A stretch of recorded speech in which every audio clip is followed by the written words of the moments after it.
Si Maria ay nagpapanik, nanginginig ang hawak na resignation letter. Napagtanto niyang ang kasalukuyan niyang trabaho sa matchmaking company ay may nakatagong mapanganib na bitag, kailangan niyang itago ang madidilim na katotohanan tungkol sa mayayamang kliyente. Nangangahulugan itong sino mang ipapareha niya ay posibleng mapunta sa isang impyernong pagsasama, isang sitwasyong bumabagabag sa kanyang konsensya.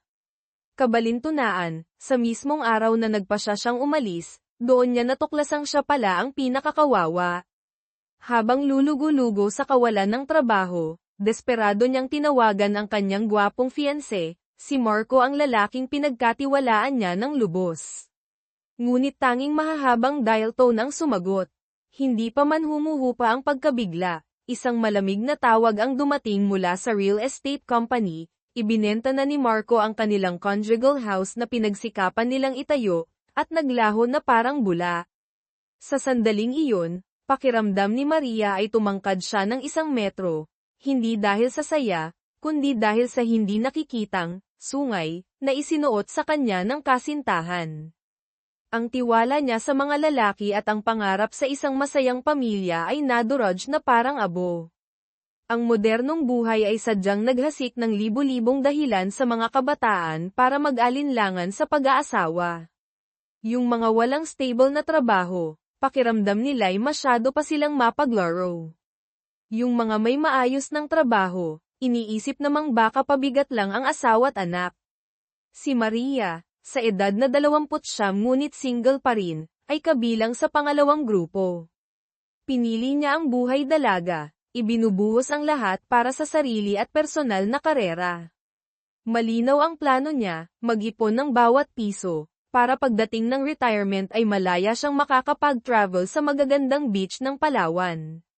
Ngunit para matupad ang pangarap, kailangan niyang kumapit sa kasalukuyang trabaho, isang civil servant sa opisina ng lokal na LGU, Local Government Unit.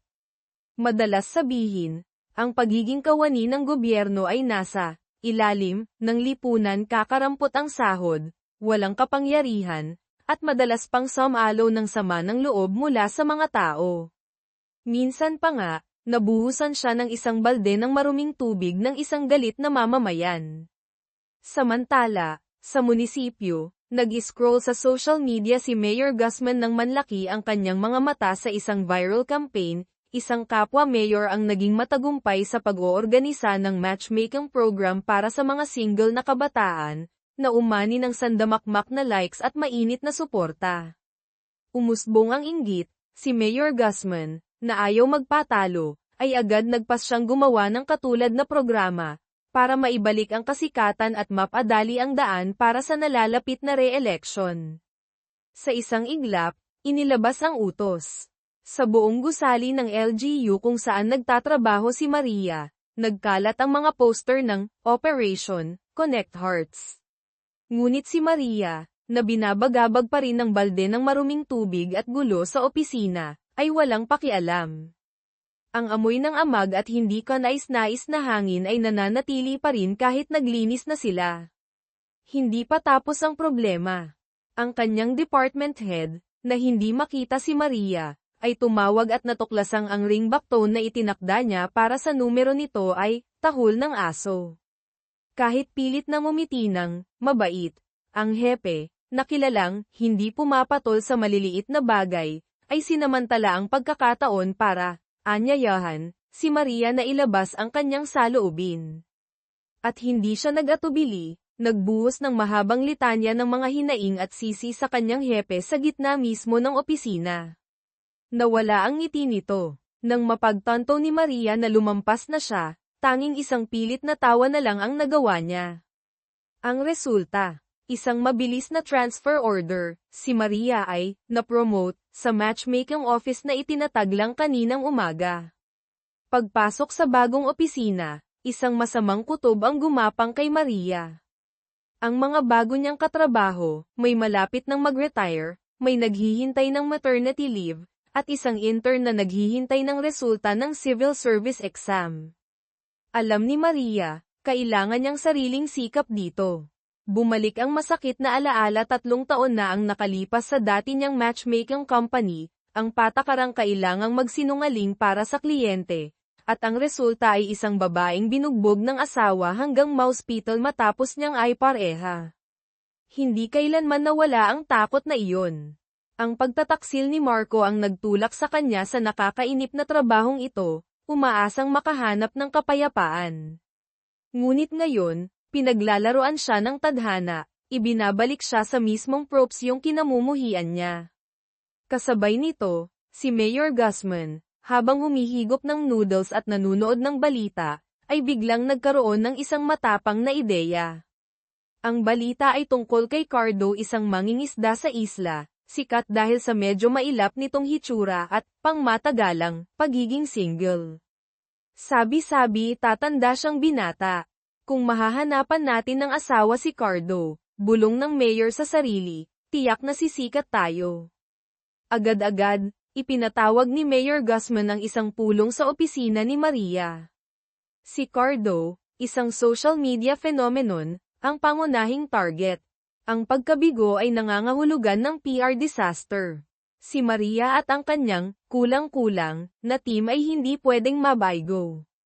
Dahil sa kanyang, mahalagang, karanasan sa matchmaking, si Maria ang itinalagang team leader. Ang gantimpala kapag nagtagumpay, isang malaking bonus at, higit sa lahat, ang pangakong may lilipat siya sa ibang departamento. Kahit sukdulan ang pagkamuhi niya sa matchmaking, ang pag-asang makakaalis dito at ang malaking pera ay nagpabulag sa kanyang pag-iisip. Nang gabing iyon, nagbabad si Maria sa pag-aaral tungkol kay Cardo. Kilala siya sa isla, mahal ng mga tao dahil sa kabaitan at pagiging matulungin. Kinabukasan, naglakbay siya papunta sa isla para makipagkita kay Cardo. Ngunit ang tumambad sa kanya ay nakapagpatigil sa kanya, isang lalaking puno ng peklat ang katawan, may hawak na bolo, at mailap ang tingin. Akala niya'y mga tambay o masasamang loob, kaya't kumari pa siya ng takbo, hanggang sa maligaw. Hindi niya alam, ang nakakatakot na lalaking iyon ang kanyang target na kliyente. Mabuti na lang at nakita siya ng barangay captain, at nahanap din niya ang bahay ni Cardo. Matapos ang kanilang pag-uusap, napagtanto ni Maria na walang interes si Cardo sa pag-aasawa. Ang naunang TV show ay sadyang nagdagdag ng kwento para makakuha ng viewers.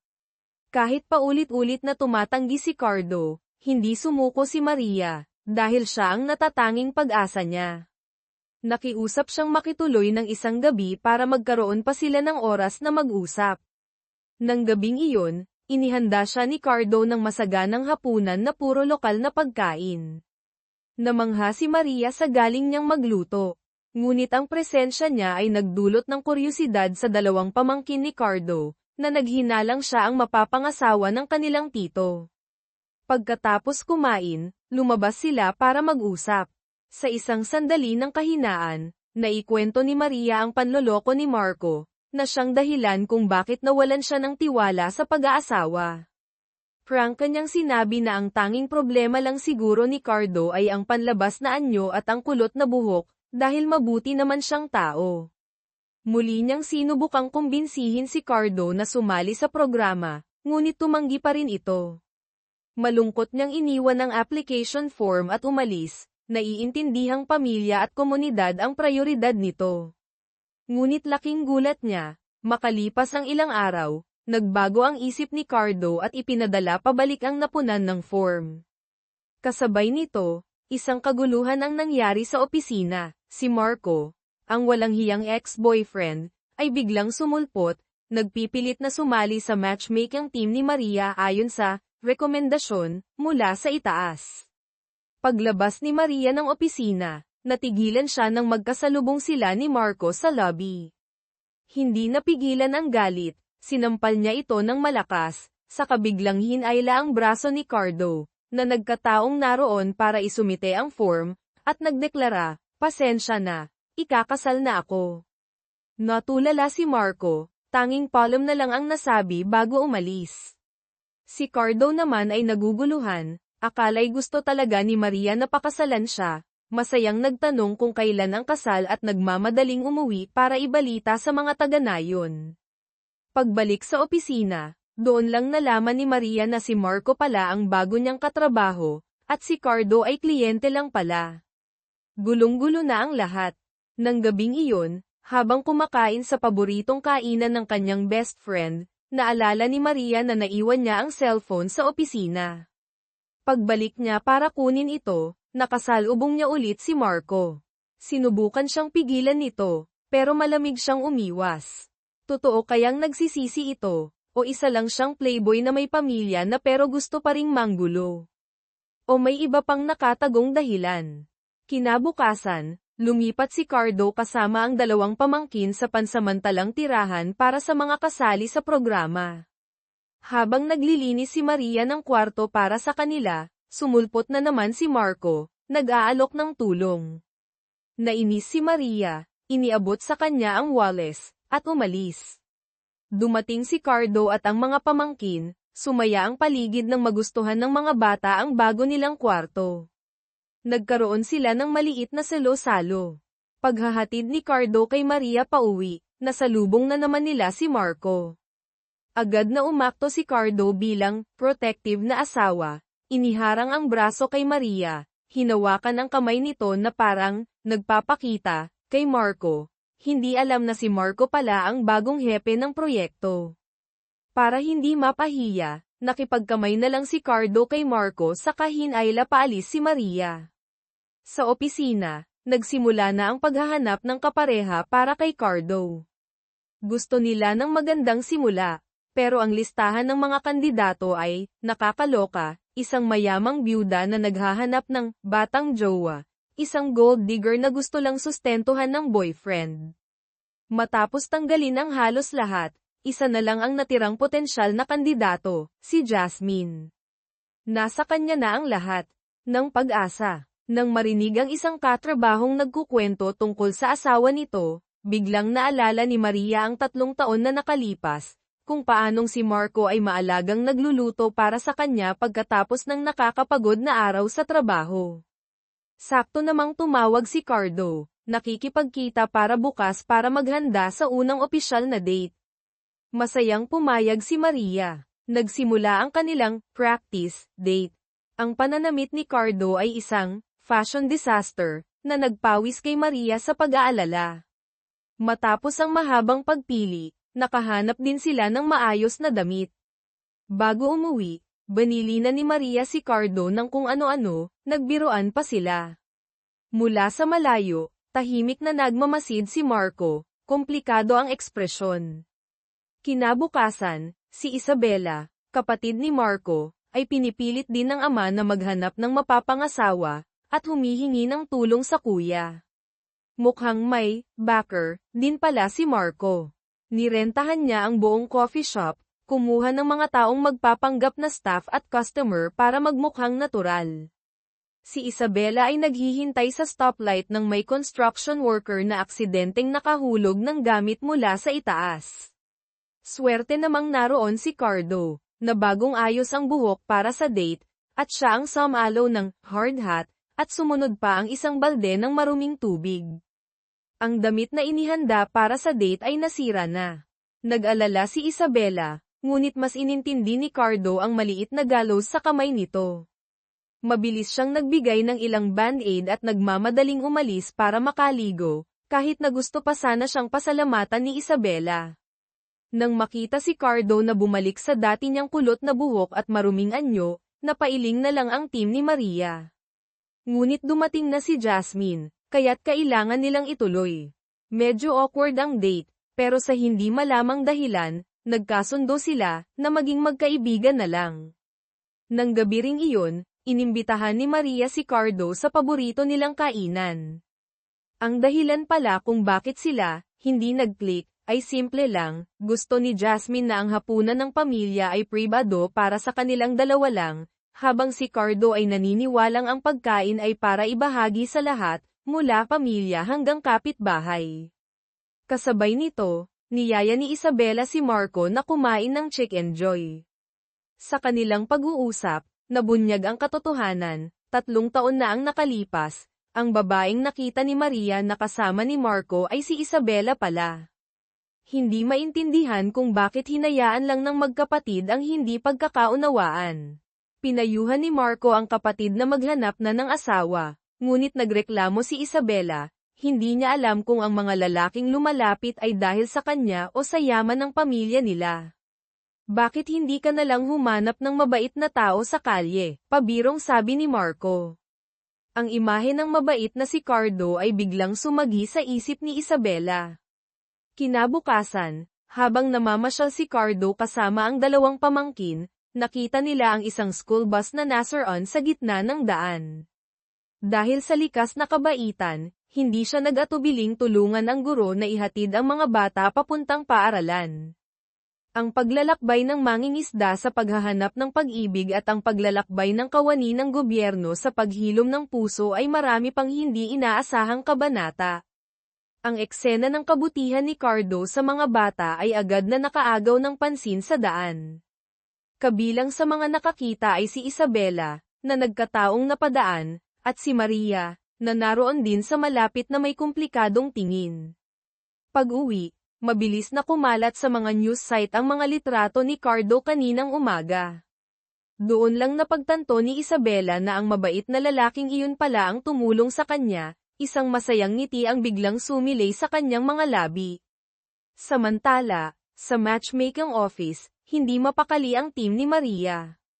May bagong takot na umuusbong, kung lalong sumikat si Cardo, baka may ibang kumpanya na, umagaw, sa kanilang gintong kliyente.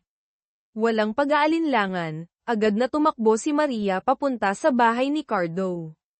Sa kabutihang palad, buo ang tiwala nito sa kanya, at wala siyang balak na maghanap ng iba. Sakto namang tumunog ang doorbell.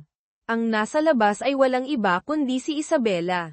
Sa sandaling nagkaharap si Maria at ang babaeng pinaniniwalaan niyang umagaw kay Marco, natigilan siya.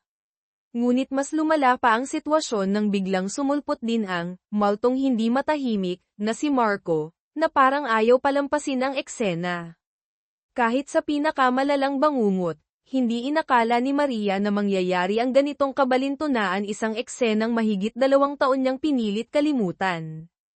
Isinantabi muna ang magulong emosyon, narito si Isabela para pasalamatan si Cardo.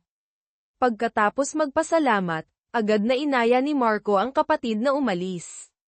Wala na ring masabi si Maria, tumalikod siya para lumabas, ngunit naghihintay na pala si Isabela. Punong-puno ng tensyon ang paligid nilang dalawa. Malamig na sinabi ni Maria na wala siyang pakialam sa dahilan nilang magkapatid, ngunit matalas na sumagot si Isabela, natatakot ka lang marinig ang katotohanan. Ang mga salitang iyon ay bumagabag kay Maria hanggang sa makauwi siya. Naalala niya ang araw na iyon, ang araw na nagpasya siyang umalis sa dating matchmaking company. Sinubukan niyang tawagan si Marco, pero hindi ito sumasagot. Maya-maya lang, ang tawag mula sa real estate company ang naghatid ng masamang balita, ibinenta na ni Marco ang bahay at naglaho. Labis na sakit ang naramdaman niya, naniniwalang tinraidor siya ng walang awa. Sa kabilang banda, tinawag ni Isabela ang kanyang kuya at prangkang humiling, ipapareha mo ako kay Cardo. Akala ni Marco ay nagbibiro ang kapatid, ngunit ang determinasyon sa mga mata ni Isabela ay nagsasabing seryoso siya. Kinabukasan, isang bagong kandidato ang idinagdag sa listahan, si Isabela. Nang marinig ito, mariing tumutol si Maria. Pakiramdam niya'y magkaiba ang kanilang mundo, at baka masaktan lang si Cardo.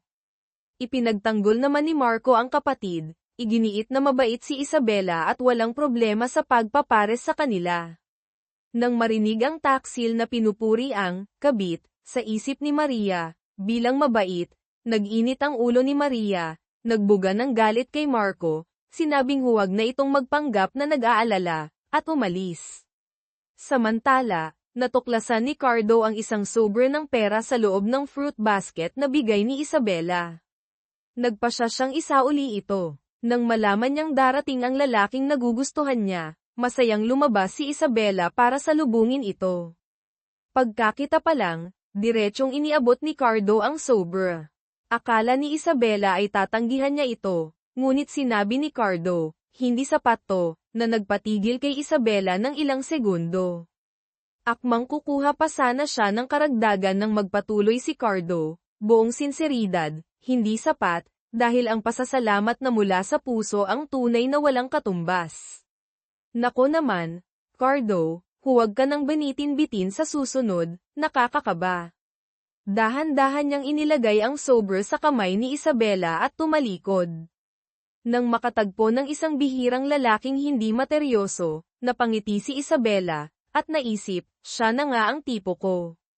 Nang gabing iyon, matapos masermonan ni Maria, nagpunta si Marco sa pamilyar na bar para maglasing, tahimik na tinititigan ang naudlot nilang litrato sa kasal. Nagkataon, o mas tamang sabihing sinadya, ito ang bar na madalas puntahan ni Maria. Nang makita niyang dumating si Maria, pasuray-suray na lumapit si Marco, nauutal na humihingi ng tawad. Ngunit para kay Maria, matagal nang tapos ang lahat, hindi kayang hilumin ng isang huling paumanhin ang sugat sa puso. Pakiramdam niya'y sinusubukan lang nitong pag-aanin ang sariling konsensya. Nang akmang tatalikod na si Maria, binitiwan ni Marco ang mapait na revelasyon, ang ama pala niya ang nagbenta ng bahay nila bago mismo ang kasal. Nasa bingit ng pagkalugi ang kanilang pamilya noon. Desperado, nakiusap siya kay Isabela na tulungan siyang magpanggap para itulak palayo si Maria. Nahihiya siya, binabagabag ng sinabi noon ni Maria sa dating trabaho na ang mga taong Class B na tulad niya ay puro pagkabigo lang ang naghihintay. Ayaw niyang mahirapan si Maria sa piling ng isang bigo. Pagkatapos magsalita, bumagsak si Marco dahil sa kalasinggan. Mabuti na lang, hindi malaman kung saan galing, naroon din si Cardo. Salamat sa kanya, naihatid si Marco pauwi ng ligtas. Well, sabi lang, naihatid, pero pagkaalis ni Maria, bamulong si Cardo, nakakapagod buhatin tong lalaking to. Hindi naman tayo close, saka, kinaladkad si Marco pauwi. Pag-uwi, malalim ang iniisip ni Maria tungkol sa mga sinabi ni Marco. Tinanong niya ang sarili, kung nalaman niya ang katotohanan 3 taon na ang nakalipas, kaya niya kayang harapin iyon at samahan si Marco sa hirap, simulan ang buhay may asawa nang walang-wala. Kinabukasan, nagkita ulit sila ni Cardo sa daan. Pinasalamatan niya ito sa paghatid kay Marco kagabi. Ngumiti si Cardo at inabutan siya ng lunchbox na siya mismo ang naghanda. Pagkatapos mag-isip-isip, tinanong ni Maria, ano sa tingin mo kung magkakaroon ka ng pagkakataong makapag-asawa ng isang napakayamang babae? Tapat na sumagot si Cardo, di maganda. Sino ba namang ayaw guminhawa ang buhay? Ngunit idinugtong niya, may diin sa mga mata, pero ang pagiging mayaman ay hindi nangangahulugang mas mabuti, at ang pagiging mahirap ay hindi nangangahulugang mas mababa. Ang importante ay ang pagkatao. Ang tapat na sagot ni Cardo ay nagbigay ng init sa puso ni Maria. Sakto namang itinuro ni Cardo ang gulong ng kotse niya, flat ang gulong mo. Okay pa to kahapon. Lihim niyang sinuri ang CCTV sa malapit, natuklasang may kainahinalang tao na lumapit sa sasakyan, ngunit para hindi mag-alala si Maria, sinabi na lang niyang baka kusa itong umimpis. Pagbalik sa opisina, dumating si Isabela dala ang kompletong matchmaking application form. Pagtingin pa lang, natulala si Maria lahat ng impormasyon sa form ay perpektong naglalarawan kay Cardo. Hindi rin itinago ni Isabela ang kanyang pananabik na makipag-date dito. Sakto namang dumating ang makulit na kliyenteng si Gigi. Kada kalahating oras ay tumatawag, nagmamadaling maghanap ng mayamang asawa. Kapag hindi matawagan, didiretso sa opisina. Matapos ang walang saysay na pangungumbinsi, iginiit pa rin ni Gigi, sa lipunang ito, pera ang lahat. Lahat naman ng lalaki pare-parehong walang kwenta. Habang suko na si Maria sa kliyente, tumunog ang telepono na parang biyaya si Cardo. Tumawag siya para sabihing naayos na ang kotse ni Maria at nagyayang kumain ng hapunan. Pagkababa ng telepono, napansin ni Cardo ang CCTV camera sa malapit. Marahil, malapit nang mabunyag ang sikreto ng sumabutahe sa gulong. Nang gabing iyon, sa paboritong kainan ni Maria, Nagkakagulo ang mga customer dahil sa isang bagong chef na may pambihirang galing. Sa ilang bihasang hiwa lang, nakakagawa siya ng mga sashimi na parang obra maestra. Ang taong iyon ay walang iba kundi si Cardo. Mukhang nakita niyang naghahanap ng tauhan ang resto kaya nag-apply siya. Natigilan si Maria ngunit natuwa rin para sa kanya. Samantala, si Isabela ay nakatitig sa litrato ni Cardo, puno ng pag-aalala. Natatakot siyang tanggihan siya nito dahil sa kanyang mayamang pinagmulan, natatakot siyang makaramdam ito ng pagkahiya. Nang marinig ito ng kapatid, napailing na lang si Marco, ngunit napagtanto niya ang mahalagang papel ni Maria. Magsasalita kaya ng mabuti si Maria para kay Isabela. Nagpasya silang magkapatid na magtulungan para paghiwalayin sina Maria at Cardo. Teka, ano? Hindi.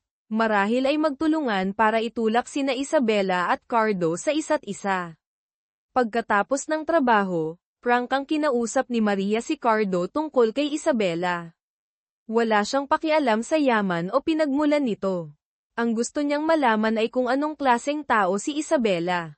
Nang marinig ito, at dahil medyo nabawasan na ang hindi pagkakaunawaan, tapat na sinabi ni Maria na mabait si Isabela. Buo ang tiwala ni Cardo sa pinili at pagtatasa ni Maria, kaya't nagpasya siyang seryosohin si Isabela bilang potensyal na mapapangasawa. Sa labas, aksidenteng natuklasan ng intern na si Hanbin na si Gigi ay lihim na nakipagkita sa ipinapareha sa kanya, yung pekeng mayamang tiyuhin, bago pa man may pahintulot. Medyo nauulit ang eksena, pero sundan natin ang orihinal na kwento. Nagyabang ang 41 anyos na lalaki tungkol sa 20 bilyong won, dapat peso sa konteksto ng Pilipinas, nakita, sariling bahay, 5 kotse. Agad na nagningning ang mga mata ni Gigi. Nabasa ng lalaki na kailangan ni Gigi ng pera, pero okay lang daw, basta't sundin niya ang kondisyon, panatilihing 45 kilo ang timbang, kahit manganak, bawal magpagupit ng maikli, dahil gusto niyang laging perpekto ang kanyang ari-arian. Nainis si Gigi at akmang aalis nang pigilan siya. Sakto namang dumating sina Maria at Cardo, nakita na naman si Hanbin. Binalingan ng lalaki si Maria at sinisi sa pag-leak ng impormasyon. Sa gitna ng tensyon, inanunsyo ni Hanbin ang katotohanang na-verify niya, peke lahat ang sinasabi ng lalaki tungkol sa kita nito. Napahiya, galit itong umalis. Nang maupo kasama si Gigi, ibinahagi ni Maria ang sariling kwento, kung paanong pinahalagahan niya noon ang estado sa buhay at nauwi rin sa hiwalayan dahil dito. Napagtanto niyang nababago ang material na bagay, ngunit ang tunay na pag-ibig ang nananatili. Tila nagising si Gigi sa mga sinabi ni Maria. Kinabukasan, kinausap ni Maria si Marco, sinabing hindi mahalaga kay Cardo ang pinagmulan, kundi kung gaano katatag ang magiging relasyon. Malalim na nag-isip si Marco at sumagot, naisip na rin niya iyon, at naniniwala siyang kayanan niya ngayon. Tila bahagyang gamaan ang tensyon sa pagitan nila. Si Isabela naman, sa wakas ay nagkalakas loob na ang litrato ni Cardo online. Akala'y unti-unti nang umaayos ang lahat. Ngunit hindi pala. Nang gabing iyon, pagbalik ni Maria sa kainan, natigilan siya nang makita si Cardo na sumasakay sa isang mamahaling kotse kasama ang 2 kainahinalang lalaki, papunta sa isang marangyang mansyon. Masaya siyang nakikipag-usap sa isang lalaking mukhang chairman ng isang korporasyon. Posible kayang, itinatago niya ang tunay niyang pagkatao. Dahil sa pag-iisip na iyon, hindi makapag-focus si Maria sa meeting kinabukasan. Naalala niya ang mga peklat sa likod ni Cardo, ang medyo mailap nitong anyo noong una silang magkita. Paano kung miyembro pala siya ng gangster? Natakot siya sa naisip na eksenang binubugbog si Cardo ng mga kalaban gamit ang tubo. Napasigaw siya sa gitna ng meeting, saka nahihiyang nag-iba ng usapan nang mapansing nakatingin ang lahat. Isa pang sorpresa, dumating si Gigi sa opisina para mag-apply bilang intern. Marahil matapos tulungan, nagustuhan na niya ang trabaho. Hindi naman tumanggi si Mayor Guzman sa libreng trabahador. Itinabi si Gigi kay Hanbin para gabayan. Namroblema na naman ang team dahil walang bagong aplikante. Nahulaan ni Gigi na baka may sira ang website. Tama nga, ang magre-retire na kasamahan nila ang may hawak nito at nasira nga ang proseso. Ang dating web provider ay nagsara na o naloko si Tito. Kailangang ayusin ng team ang website ng palihim bago malaman ni Marco. Naghati-hati sila ng gawain, si Tito ay verify ang provider, sina Hanbin at Gigi, maghanap ng bago, si Ate, sumagot ng telepono, si Maria, gumawa ng flyers at bantayan si Marco. Sa pagkakataong ito, nang mag-alok si Marco na sumama, pumayag si Maria, na ikinagulat at ikinatuwa nito. Sa studio, naghihintay si Cardo na ayusan para sa photoshoot. Naalala niya ang pagkikita nila kagabi ng misteryosong lalaki. Sinabi nitong matagal na siyang hinihintay ni Cardo. Senisi siya sa pag-iwas dahil takot maalala ang araw na iyon. Tinanong nito kung dapat bang gawin ni Cardo ang kanyang tungkulin para sa kapakanan niya. Mariing sumagot si Cardo na siya na ang bahala sa kanyang nakaraan. Mukhang natuwa naman ang lalaki na umalis na si Cardo sa isla at naghahanap na ng asawa, nag-alok ng tulong anumang oras. Dumating na rin sa wakas ang makeup artist, sobrang excited nang makita si Cardo isang perpektong challenge para gawing swan, ang ugly duckling. Samantala, nakumpirma ni Tito na sarado na nga ang dating web provider. Mabuti na lang, tiyuhin pala ni Gigi ay isang tech expert at pwedeng tumulong. Ang batang si Gigi, kara-rating lang pero nakasagot na sa malaking problema. Ang tiyuhin ni Gigi ay isang it wizard, kayang mag-multitask sa sandamakmak na monitor. Para makumbinsi ang masungit na tiyuhin, ginamit ni Gigi na pain ang isang super rare na custom mechanical keyboard, dalawa lang sa mundo, na bigay ng tatay niya. Nang marinig ang tungkol sa keyboard, agad pumayag ang it-uncle. Sa kabilang banda, puno pa rin ng duda si Maria tungkol kay Cardo. Sakto namang lumitaw ito matapos ma-magic. Napanganga si Maria. Ang mukha ni Cardo ay maputi at makapal ang pulbos sa kakaibang paraan, parang nagpagulong-gulong sa harina. Sino ba naman ang makeup artist na to? Dahil sa sobrang pagkabigla sa nakakatakot na itsura, humanap ng dahilan si Maria para tumakas muna. Maya-maya, matapos ayusin ang makeup fail, lumabas si Cardo na taglay ang tunay niyang anyo, gwapo at kaakit-akit. Sa pagkakataong ito, literal na natulala si Maria, hindi maialis ang tingin. Handa na ang modelo, photoshoot na lang ang kulang. Ang problema, hindi sanay si Cardo kahit sa simpleng selfie, kaya't hindi marunong mag-pose. Kahit anong pilit ng photographer, nanatili siyang parang tuod. Siguro kailangan ni Cardo ng tulong para magkaroon ng emosyon sa photoshoot, at sino pa ba ang nandyan kundi si Maria. Nang makita ito, natulala si Marco, ayaw niyang magkasama sa litrato si Maria at ang karibal sa isip niya. Bigla siyang nagpresentang tumulong kay Cardo, na ikinatahimik ng lahat. Sinabi at ginawa nga, nagsimula silang dalawang lalaki na maghawak kamay, nagkukunwaring sweet sa litrato, pero ang pagmamahalang ito ay kakaiba. Sa huli, kahit papaano'y nagkaroon naman si Cardo ng magagandang litrato. Sakto namang dumating sa opisina ang introvert na it expert, si Tito Benjo. Mukhang hindi mapagkakatiwalaan sa umpisa, pero pagdating sa trabaho ay nagiging hari ng code agad. Sa ilang pindot lang ng F12, natuklasan niyang may pumasok sa server at nagnakaw ng impormasyon. Ngayong alam na ang dahilan, madali nang maayos ang error sa website. Umaasa ang lahat na matatapos agad, dahil pabalik na sina Maria at Marco galing sa pagpapaprint ng flyers. Biglang bumukas ang pinto, ngunit isang bagong aplikante lang pala na nagngangalang Clara, hindi sina Maria at Marco, na nagpakaba sa lahat. Pagkakita pa lang kay Clara, ang pusong puro algorithm ni Tito Benjo ay biglang nag-system error. May gana pa kaya siyang mag-ayos ng website? Sa kabilang banda, Kailangang patagalan pa ni Maria si Marco. Niyaya niya itong hintayin ang flyers at isabay na ang pagdidikit. Sabi pa niya, kung libre ito mamayang gabi, pwede silang kumain ng sabay. Siyempre, hindi tumanggi si Marco. Pumunta sila sa kainan kung saan nagtatrabaho si Cardo para magdikit ng flyers. Pinakiusapan ni Maria si Marco na sa labas magdikit para makausap niya ng sarilinan si Cardo. Gayunpaman, paikot-ikot pa rin siya, hindi magawang itanong ng diretso ang tungkol sa misteryosong chairman, at ibinaling ang usapan kay Isabela. Oras na para bumalik si Marco sa opisina para mag-report kay Mayor. Ilang minuto na lang ang natitira. Dahil sa deadline pressure, inilabas ni Tito Benjo ang kanyang buong kapangyarihan. Tumulong din ang buong team, may lumabas para patagalan pa si Marco. Sa wakas, pagpasok mismo ni Marco, gumagana na ulit ang website.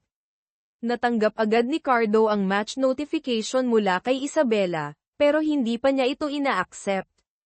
Bigla namang sumulpot si Isabela sa kainan para hanapin si Cardo. Diretsahan siyang nagtanong, ayaw mo ba sa akin? O may tinatago kang sekreto? Huwag mong sabihin, anak mo talaga sa iba yung dalawang bata. Nang marinig ito, cool lang na sumagot si Cardo, paano mo nalaman, na ikinasamid ni Isabela? Nagbibiro lang pala siya. Gayunpaman, sinserong. Nagtapat ng nararamdaman si Isabela, sinabing hindi siya maglilihim ng kahit ano at umaasang ibabahagi rin ni Cardo ang mga sekreto nito. Kasabay nito, tinanong ni Marco si Maria tungkol sa dinner nila, na ikinagulat ni Maria na kalimutan niyang niyaya niya pala ito para magpatagal ng oras. Nang makita ang pagkailang ni Maria, naintindihan ni Marco, alam niyang sumama lang ito sa kanya buong araw para tulungan si Tito Benjo. Magalang siyang umatras, sinabing dapat sana'y tumulong din siya bilang team leader, ngunit pinuri si Maria sa pagtitiwala sa mga kasamahan. Bahagyang gamaan ulit ang loob nila sa isa't isa. Naglakad sila papunta sa daan ng kanilang alaala noong kolehiyo. Naalala ni Maria ang araw na iyon, ginamit ni Marco si Isabela para may aya siyang lumabas, tapos, iniwan, ang kapatid para masolo siya. Sa malapit na coffee shop na iyon nagtapat si Marco. Napakaganda ng mundo nila noon, pakiramdam nila'y kayang lagpasan ang lahat basta't magtiwala sila sa isa't isa. Biglang humingi ng tawad si Maria kay Marco. Inamin niyang kung nalaman niya ang katotohanan noon, marahil ay hindi rin niya matatanggap. Ngunit iba na ngayon. Pwede bang boss at empleyado na lang tayo? Gusto pa sanang humirit ni Marco ng isa pang pagkakataon, ngunit matatag na tumanggi si Maria. Pagkatapos magpaalam kay Marco, naglakad mag-isa si Maria sa madilim na kalye. Naramdaman niyang may sumusunod. Natakot siya, akmang tatakbo nang biglang makasalubong si Cardo. Akala niya'y katapusan na niya, mabuti na lang at dumating si Cardo, at naihatid siya pauwi ng ligtas. Kinabukasan, sa meeting, prangkang inamin ni Marco na alam niya ang tungkol sa lihim na pagtulong sa pag-ayos ng web, pero hindi na niya ito uungkatin. Ang problema ngayon, gusto ring sumali ni Tito Benjo sa matchmaking team, at gusto pa niyang si Maria ang maging mentor niya. Samantala, hindi malaman kung paano, napadpad si Tito Benjo sa kainan ni Cardo. Nang makita ang mga matchmaking flyer sa pader, humingi siya ng payo. Kay Cardo mismo na nahihirapan ding humanap ng kapareha. Tunay ngang kakaiba ang tadhana. Nag-usap ang dalawang malungkot na lalaki hanggang gabi. Sa wakas, nagkalakas loob si Tito Benjo na ay, ang kandidatong si Clara na nakilala niya kahapon. Sakto namang dumating sina Maria at Marco, para tumulong. Lalo pang gumanda ang sitwasyon nang ay accept din ni Clara ang match. Nagdiwang ang buong team. Sa sobrang tuwa ni Maria, akmang makikipag-appear si Marco, ngunit lumingon si Maria at mahigpit na hinawakan ang kamay ni Cardo. Natigilan si Marco, durog ang puso. Naganap ang unang date ni na Benjo at Clara. Pareho silang introvert, sobrang awkward, hindi alam kung paano magsisimula ng usapan.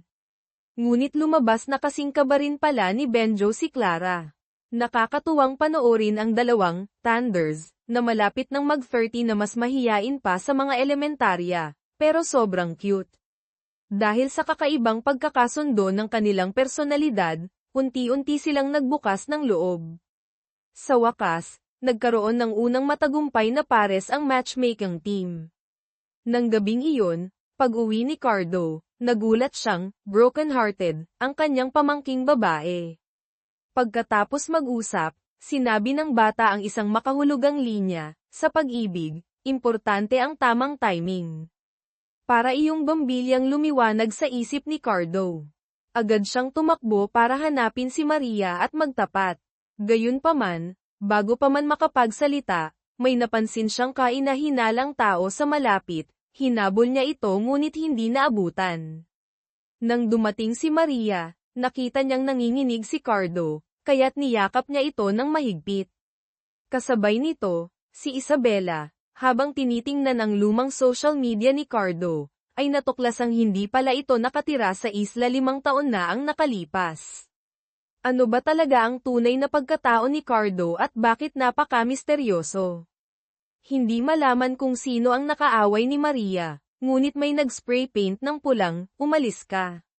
Sa kotse niya, dumating ang mga pulis, tiningnan ang dashcam footage ngunit hindi makita ng malinaw ang mukha ng salarin dahil nakamask ito at mabilis kumilos. Sinabi ng pulis na baka mga kabataan lang na mahilig mambandalismo, walang masamang intensyon, at i-check nila ang mga CCTV sa paligid. Pagkaalis ng mga pulis, tinanong ni Maria si Cardo kung ano yung sasabihin niya kanina. Matapos mag-alinlangan, nagpa siya si Cardong ikwento ang nakaraan, 5 taon na ang nakalipas, isa siyang masigasig na bumbero. Matapos ang isang malagim na aksidente, umalis siya sa trabaho at lumipat sa isla para mamuhay ng tahimik. Ang mga peklat sa likod niya ay mula sa aksidenteng iyon. Ang mga lalaking nakaitim na suit na naghahanap sa kanya ay mga sekretaryo ng chairman na iniligtas niya sa sunog.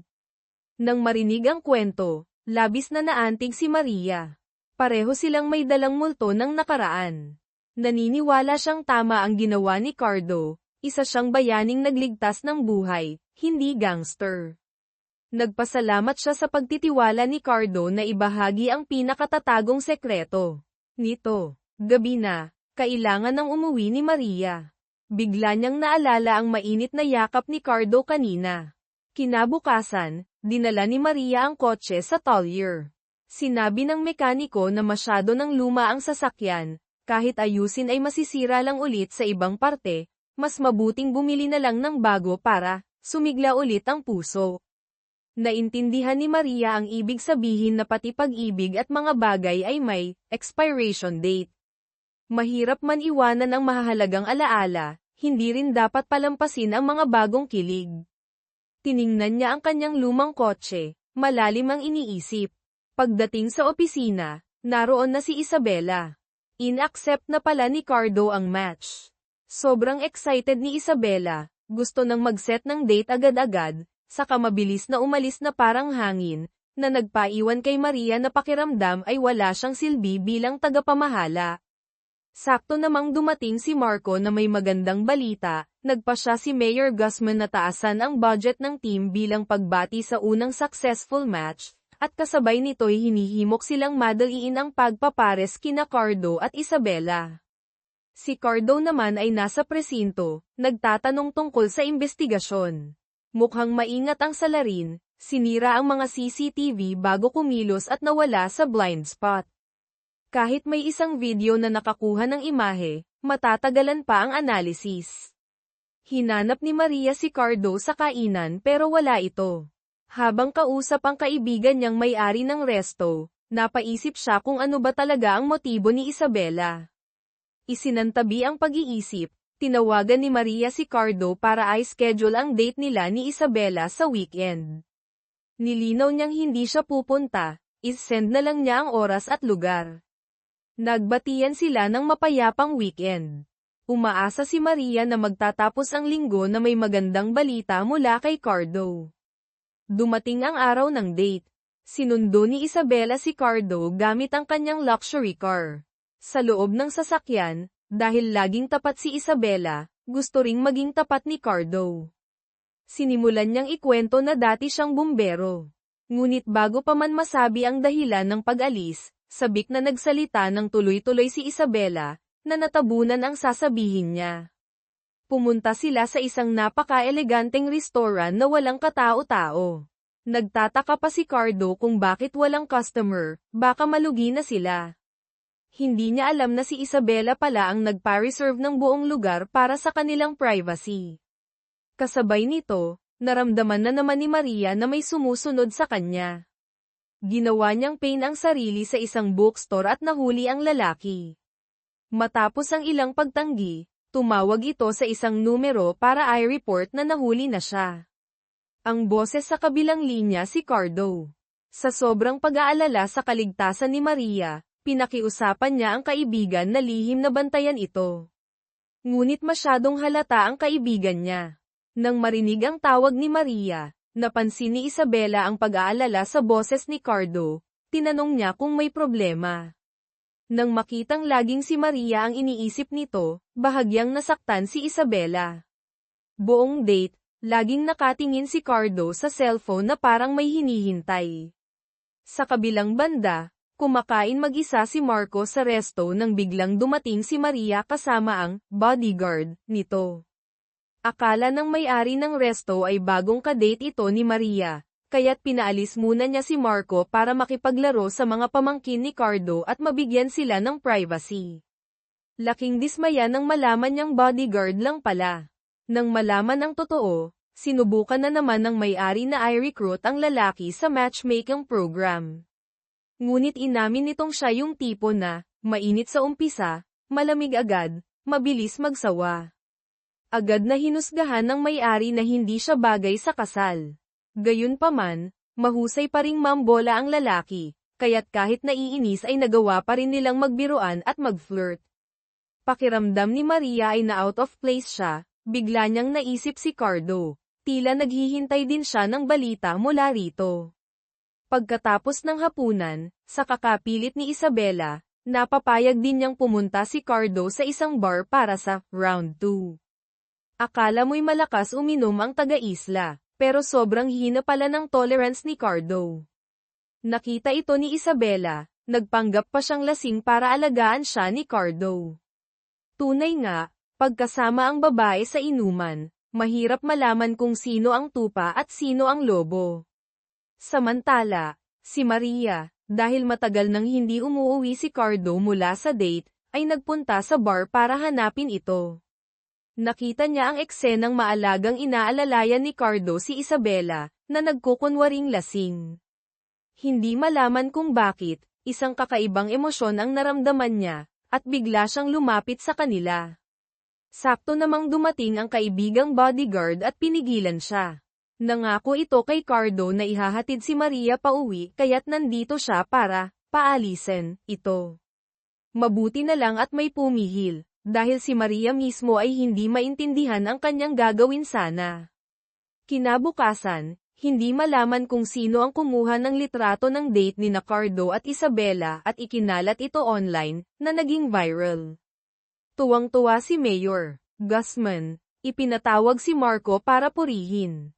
Kasabay nito, ang kaibigang bodyguard ni Cardo ay biglang dumating sa opisina para mag-apply ng matchmaking.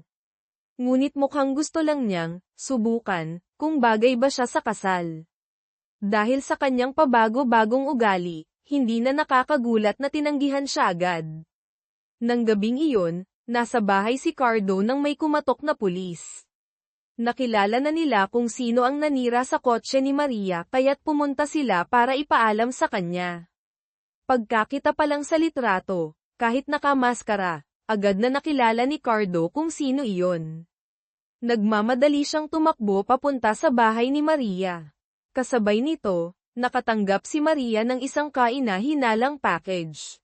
Pagbukas niya, laman nito ay mga litrato ni Cardo at ng yumaong ex-girlfriend nito, kasama ang sulat kamay na, "Umalis ka."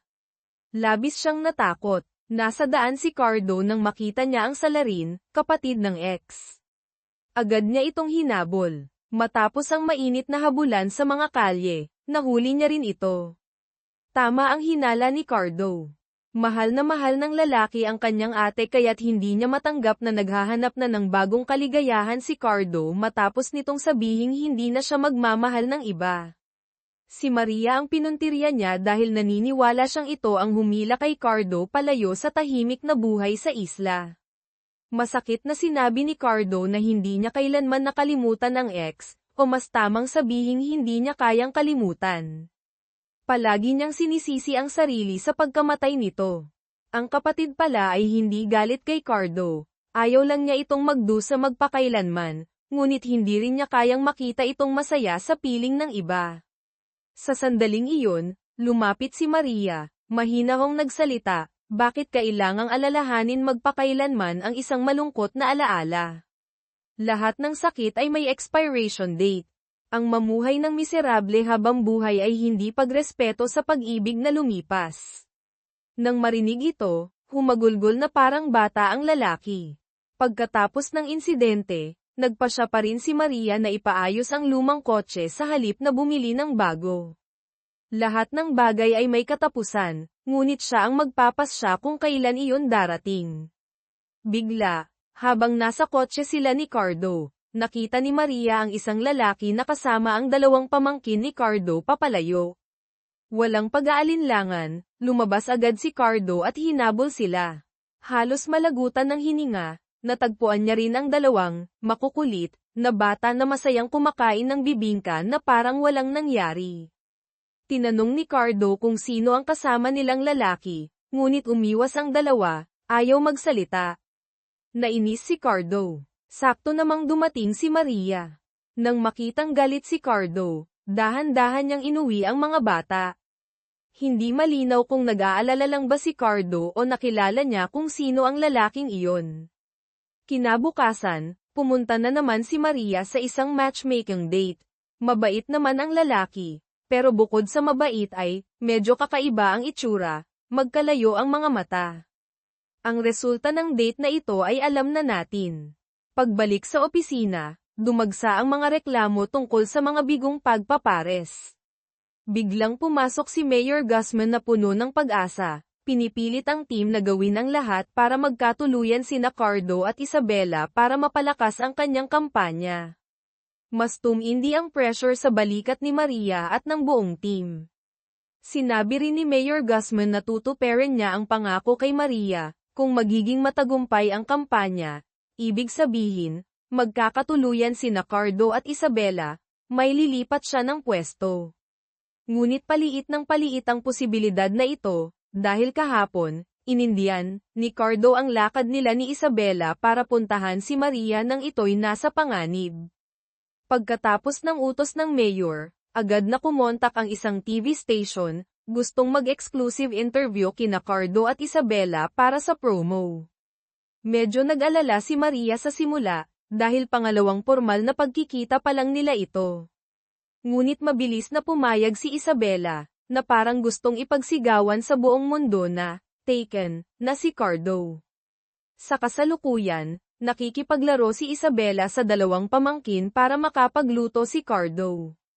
Ngunit hindi malaman kung sinasadya o hindi, puro mahihirap na tanong ang tinatanong niya tulad ng, nasaan ang mga magulang niyo, na nagpabigat sa atmosfera. Para iligtas ang sitwasyon, tinawag ni Cardo ang lahat para kumain. Naghanda siya ng masaganang pagkain para kay Isabela. Ngunit bamulong ito, sana tayong dalawa lang, na hindi malaman ng mga bata kung saan magtatago para mapagbigyan ang kanilang future tita. Bago umuwi, pinaalalahanan ni Isabela si Cardo tungkol sa interview, puno ng excitement ang boses. Para sa kanya, para iyong pag-angkin. Ngunit hindi pa rin komportable si Cardo, sinabing pag-iisipan pa niya. Sa kabilang banda, nakatanggap ang matchmaking office ng isang anonymous na sumbong tungkol sa umano'y tumatanggap ng suhol. Agad na inikat ni Marco ang tingin sa buong kwarto, naghihinala. Gusto niyang pagkatiwalaan ang mga kasamahan, pero hindi niya pwedeng balewalain ang impormasyon. Dahil sa mga kaina-hinalang kilos kamakailan ni Tito Rick, ang malapit ng mag-retire, hindi niya maiwasang paghinalaan ito. Maya-maya, biglang dumating sa opisina ang direktor na gumawa ng dating dokumentaryo tungkol kay Cardo. Mukhang magkakilala sila ni Tito Rick. Nang sumagot ng telepono si Tito Rick at umalis, agad na hinayla ni Marco si Maria para tanungin, pero ayaw niyang magmukhang naghihinala sa kasamahan sa harap niya. Nagsimula ang shooting. Ngunit kasi simula pa lang ng interview kay Isabela, nagkaroon na ito ng biglaang importanteng lakad. Mahirap talaga maging chairwoman. Na-postpone ang shooting, kaya't bumalik na lang si Maria sa opisina. Nagkataon, nakita niya ang computer screen ni Tito Rick na nakabukas sa artikulong, "Paano maghanda para sa mabilis na pag-migrate." Bago pa man maintindihan, naalala niyang naiwan niya ang cellphone sa kainan. Hindi niya alam, kasabay nito, si Isabela ay may ginagawang kaina-hinalang transaksyon kasama ang kuya ni Cardo, ang pabayang ama. Gusto niyang ilayo nito ang dalawang pamangkin, ay migrate, kapalit ng malaking sustento buwan-buwan.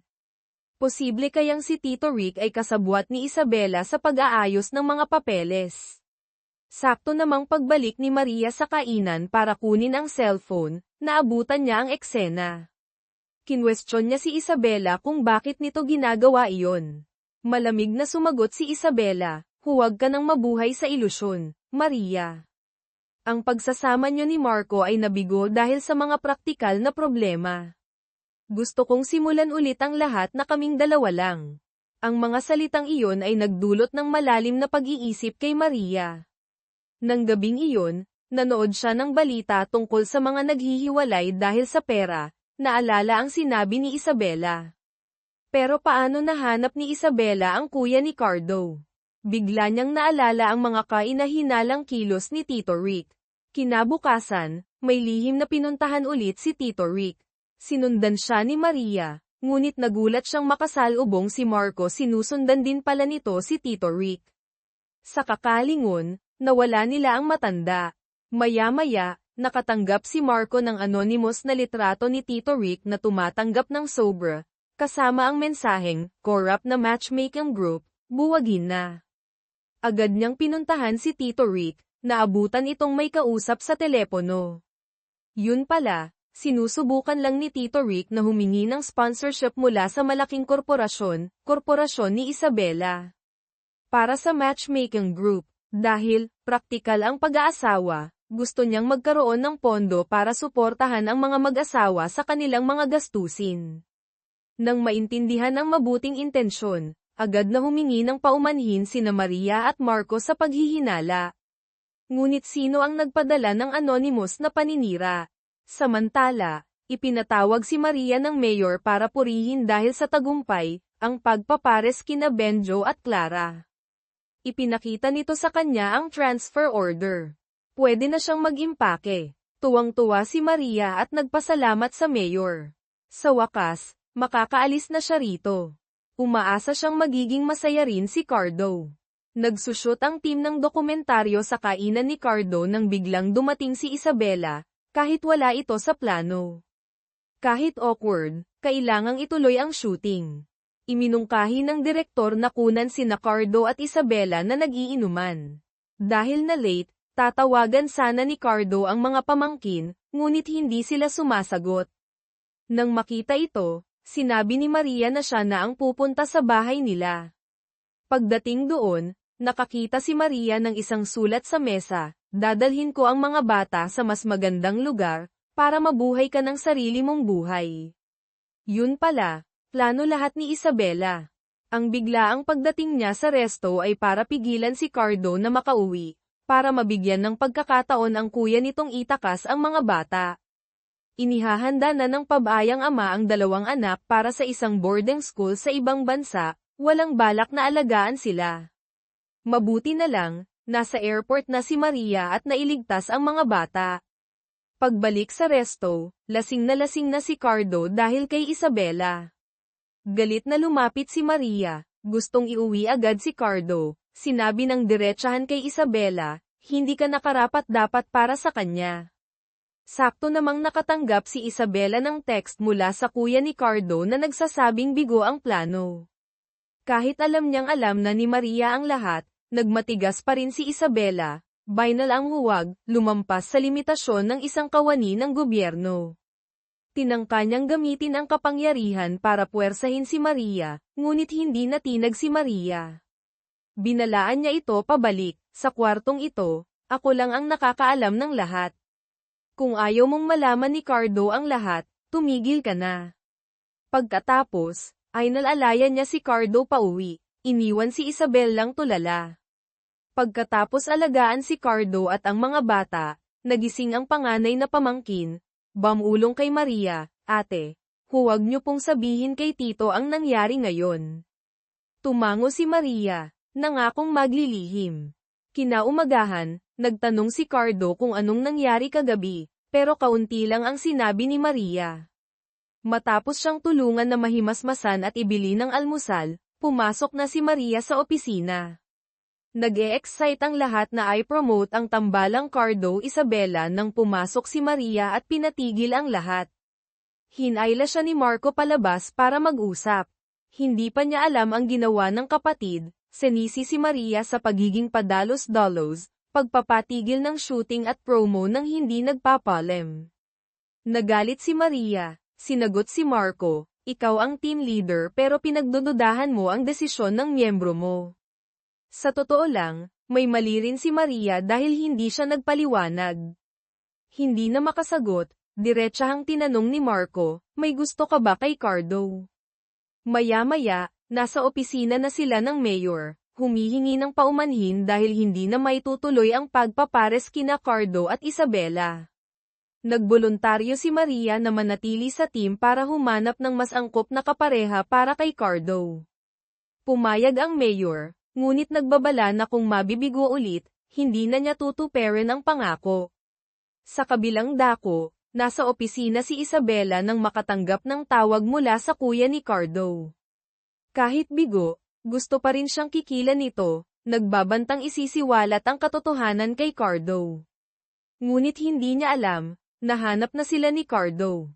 Nagkaroon sila ng tensyonadong paghaharap. Sinisi ni Cardo ang kapatid sa pag-abandona sa mga anak nito. Idinahilan ng kuya ang problema sa pera, pakikipaghiwalay sa asawa, at pag-iwan sa mga anak dahil akala niya'y magiging pabigat lang sila. Nagalit si Cardo, iginiit na dapat magkasama ang pamilya sa hirap at ginhawa. Kahit magkapatid, magkaiba sila ng pananaw. Ngunit dahil sa pag-uusap na ito, nalaman ni Cardo na si Maria pala ang nagligtas sa mga pamangkin niya sa airport. Agad niyang pinuntahan si Maria para magpasalamat at humingi ng paumanhin sa abalang naidulot ng pamilya niya. Sabi ni Maria, responsibilidad lang niya iyon sa trabaho. Nagpasya si Cardo na siya mismo ang kakausap kay Isabela. Pagharap nila, hindi sinisi ni Cardo si Isabela. Isinauli niya ang perang ibinigay nito sa kapatid niya at humingi ng paumanhin sa ginawa ng kapatid. Mahinahon niyang sinabi na hindi sila bagay dahil magkaiba ang kanilang pananaw at mundo. Inamin ni Isabela na alam niya iyon, ngunit ang puso niya ay laging para kay Cardo. Nagtanong siya, ilang beses pa lang tayo nagkita, hindi ba masyadong mabilis para sabihing hindi tayo bagay? O, may gusto ka na bang iba? Napaisip si Cardo sa tanong na iyon. Bumalik sa matchmaking office, walang magawa ang team dahil naudlot ang tambalang Cardo Isabela. Ang direktor ng dokumentaryo ay wala ring trabaho. Naisipan ng team na, i-recruit, siya sa programa. Mabilis silang nakahanap ng kapareha para sa kanya isang babaeng nagngangalang Josie. Naganap ang date, ngunit buong usapan, puro tungkol sa magulang niya ang sinasabi ng direktor. Marahil mabuti siyang anak, pero hindi iyon angkop sa isang date. Tinanggihan siya ni Josie dahil pakiramdam niya'y pakakasalan niya ang nanay nito, hindi siya. Ang masama pa, niyaya pa siya ng direktor na sa susunod na date ay makipagkita sa nanay niya. Pati ang nanay ay napailing na lang sa paraan ng panliligaw ng anak. Sinabi niyang proud siya sa pagsisikap nitong humanap ng makakasundo ng ina, pero gusto niyang hanapin nito ang magpapasaya sa kanyang sarili. Maya-maya, biglang dumating si Cardo sa opisina para kay Maria, gusto niyang baguhin ang kanyang profile. Gusto niyang malaman kung sino ba talaga ang babaeng bagay sa kanya. Bigla, sa labas, biglang nanakit ang tiyan ng kasamahan nilang si Lily mangganganak na. Nataranta ang lahat. Agad na isinakay ni Cardo at Maria si Lily sa ospital, habang tinatawagan ni Tito Rick ang asawa nito. Sa awa ng Diyos, nakaabot sila sa ospital, at ligtas na naipanganak ang sanggol. Dumating ang asawa, naiyak nang makita ang anak. Pinaalalahanan ni Maria na ipaalam sa mga magulang ni Lily. Yun pala, itinakwil na sila ng mga magulang nito simula nang ikasal sila dahil tutol dito, hindi pa nga alam na buntis si Lily. Pero pinayuhan pa rin ni Maria na sabihan sila. Sumunod ang asawa. Taliwas sa inaasahan, tuwang-tuwa